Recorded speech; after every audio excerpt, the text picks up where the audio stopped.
బంగాళాఖాతంలో ఏర్పడ్డ అల్పపీడనం మరికొన్ని గంటల్లో వాయుగుండంగా మారనుంది. అల్పపీడన ప్రభావంతో ఏపీ, తెలంగాణలో వర్షాలు కురుస్తాయని వాతావరణ కేంద్రం ప్రకటించింది. వాయుగుండం ఈశాన్య దిశగా పయనిస్తోందని అంచనా వేస్తున్నారు. ఇది తుపానుగా బలపడి ఈ నెల 25న రాత్రి ఒడిశా, పశ్చిమ బెంగాల్ మధ్య తీరం దాటనుందని అధికారులు భావిస్తున్నారు.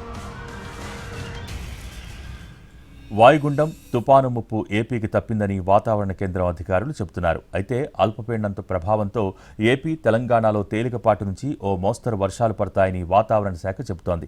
విజయనగరం, పార్వతీపురం, మన్యం, అల్లూరి సీతారామరాజు, అనకాపల్లి జిల్లాల్లో చెదురుమదురు వర్షాలు పడతాయని, గోదావరి జిల్లాలు ఏలూరు, కృష్ణా, ఎన్టీఆర్, గుంటూరు, బాపట్ల, పల్నాడు జిల్లాల్లో తేలికపాటి వర్షాలు కురుస్తాయని అమరావతి వాతావరణ కేంద్రం తెలిపింది. తెలంగాణలో 3 రోజుల పాటు వర్షాలు పడే అవకాశం ఉందని వాతావరణ శాఖ ప్రకటించింది.